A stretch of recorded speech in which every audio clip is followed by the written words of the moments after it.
Forestier. Éco-Santé précise en outre que l'étude indique que les femmes donc gâtées par la nature à cette partie du corps humain ont plus de chances de donner naissance à des enfants intelligents grâce à la quantité d'oméga 3 qu'elles concentrent dans leur postérieur.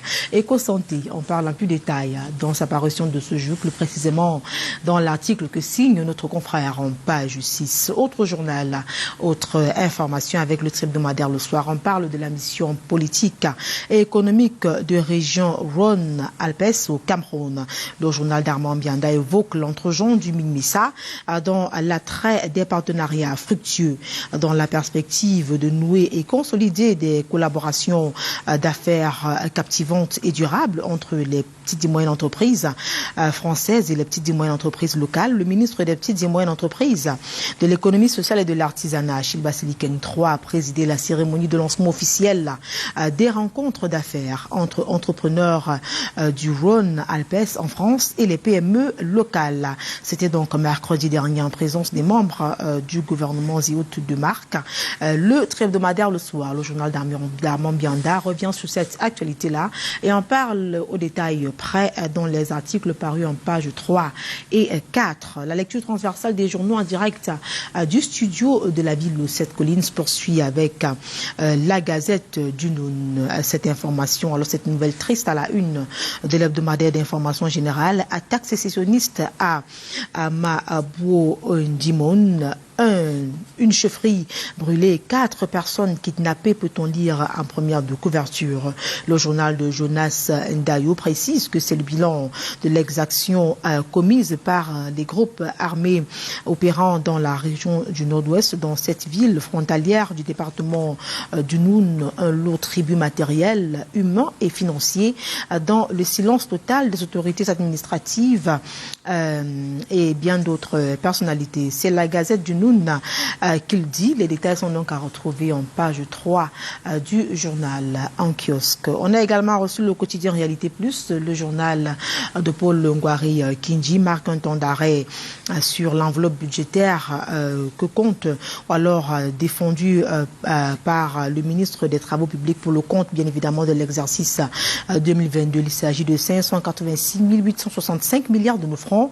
Le ministre des Travaux publics a donc présenté le 1er décembre 2021 les performances de son département ministériel pour l'année 2021 justement qui s'achève, ou alors qui tire à sa fin, et par la suite solliciter une enveloppe de 586 865 milliards pour la réalisation des projets routiers en 2022. Emmanuel Nganou-Djomessi a du point de ce journal, du point de vue de ce journal, du pain sur la planche, des éléments complémentaires ou alors supplémentaires sur cette information parue en première de couverture à retrouver de la page 6 à la page 7. Nous avons également reçu le quotidien Réalité Plus ce matin. Le journal nous amène à l'école nationale d'administration et de magistrature où un bâtiment R+7 est en chantier. La section Common Law en vitrine donc dans les colonnes du journal Le Quotidien. C'est la matérialisation concrète des engagements pris par le chef de l'État Paul Biya pour apporter une solution tangible aux revendications dans les régions du nord-ouest et du sud-ouest du pays. Hier, jeudi 2 décembre 2021, en sa qualité justement de représentant personnel du Premier ministre, chef du gouvernement, le ministre de la fonction publique et de la réforme administrative, Joseph Lé, a donc procédé à la pose de la première pierre du bâtiment Common Law et à la mise en service des infrastructures construites ou réhabilitées à l'INAM. À cette occasion, il a félicité justement solennellement le directeur général de cette prestigieuse institution de formation pour la révolution tranquille qu'il y a opéré depuis le 14 décembre 2018, date à laquelle le président de la République, Paul Biya, lui a confié l'ENAM. Entre la transformation de l'amphithéâtre plein air, la réhabilitation du grand amphithéâtre, des bâtiments administratifs, des salle de classe et la construction d'un bâtiment R+7 destiné justement à la section Common Law. Les projets prioritaires sont nombreux qui meublent justement le programme de construction et de réhabilitation des infrastructures de l'École nationale d'administration et de magistrature sous la houlette de son directeur général. Pour lui, il urge d'arrimer les programmes d'enseignement aux défis de l'heure. Le journal Le Quotidien, parution de ce vendredi 3 décembre, en parle en plus détail justement dans ses colonnes pour revivre justement la cérémonie qui, faut-il le rappeler, était riche en sons et couleurs. Il vous suffit de vous procurer le journal Le Quotidien et vous serez certainement servi. Et avec Le Quotidien, la clé sur le paillasson de la revue de presse Acte 1 en direct du studio de la Cité Capitale. Merci d'avoir été des nôtres. Restez scotchés malgré la pluie battante. L'exercice va se poursuivre du côté de Douala. On met le cap immédiatement. On y va direct grâce au concours de Lionel Kefeu qui assure derrière la baie vitrée. On va retrouver donc Junior au centre déjà bien installé, déjà bien en poste pour l'exercice du côté de Douala. Junior, bonjour. Excellent début de week-end. Dites-nous ce qui fait la une des journaux du côté de la cité économique. Bonjour Karel Mezachachoya et bon début de week-end à vous. Eh bien, ce matin, nous débutons avec ce que le journal La Nouvelle Expression considère comme une répression politique, s'agissant justement de l'actualité autour de Maurice Kamto, qui a été forcé de quitter Douala. C'est ce qui est d'ailleurs à la une principale du journal La Nouvelle Expression en kiosque ce matin. Le journal nous apprend ce jour qu'après 2 jours de retenue à son hôtel, eh bien, le président du mouvement pour la renaissance du Cameroun a été escorté par la gendarmerie et la police jusqu'à la sortie du département du Vouri en direction de Yaoundé. Les détails à retrouver en page 7 du journal en kiosque ce matin. Eh bien, le même journal s'intéresse à l'attaque des Kondo Titi. La CDHC exige une enquête. Nous apprend en colonne de une La Nouvelle Expression de ce vendredi. La Commission des droits de l'homme du Cameroun interpelle le gouvernement et exige que les responsables soient punis. Peut-on retrouver en page 2 du journal en kiosque ce jour. La CDHC, dans son communiqué, encourage vivement les autorités à traquer jusqu'à leur dernier retranchement les terroristes sécessionnistes auteurs de ces actes odieux afin que justice soit faite et que les victimes aient accès à une réparation juste et équitable.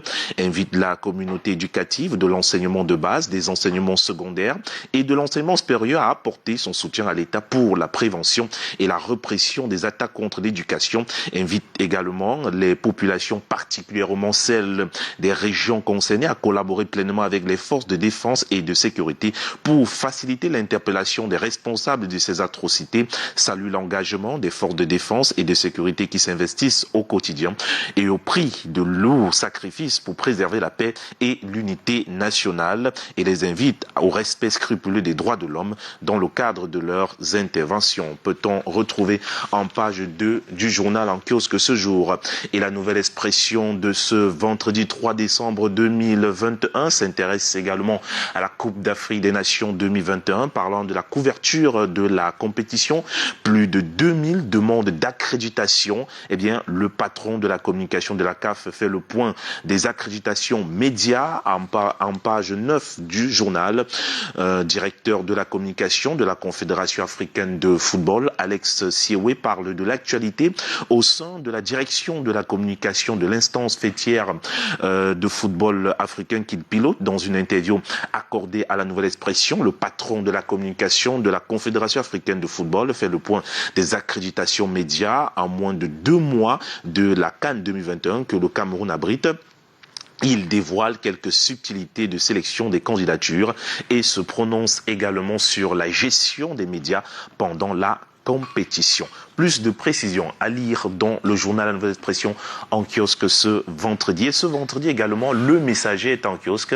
Et Le Messager, à sa une principale, s'intéresse cette fois-ci à la FECAFOOT. Parlant justement des élections à la FECAFOOT, eh bien, le journal nous fait savoir que Zachary Wanja, ex-PCA de Panthère Sportive d'Undé, veut jouer l'alternative du consensus, alors que dans l'arène, les actes d'anti-jeu cachent mal l'adversité calculée entre les deux gladiateurs. gladiateurs que sont Samuel Eto'o-Fils et Bombo Njoya. Des précisions retrouvées en page 10 du journal.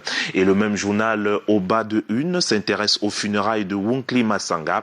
En page 3, on s'interroge donc, l'agent toujours bloqué à Itoudi, se demande le messager en kiosque ce jour, alors que le chef de l'État a instruit le ministre d'État, secrétaire général de la présidente de la République, de contacter la famille du défunt pour régler définitivement cette question. Le mystère reste entier quant au paiement de l'argent débloqué à quelques jours des funérailles prévues les 18 et 19 décembre prochains à Lolodof.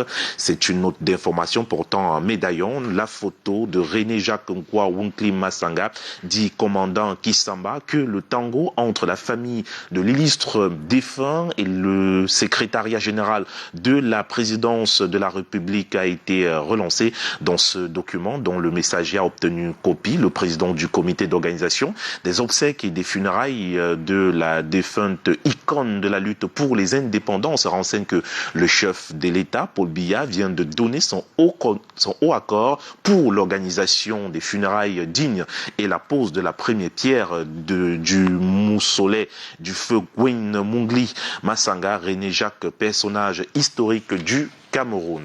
Des précisions à retrouver en page 3 de ce journal.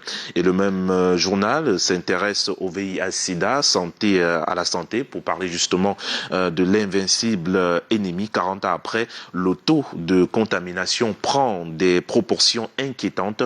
Aucun vaccin n'a encore été trouvé.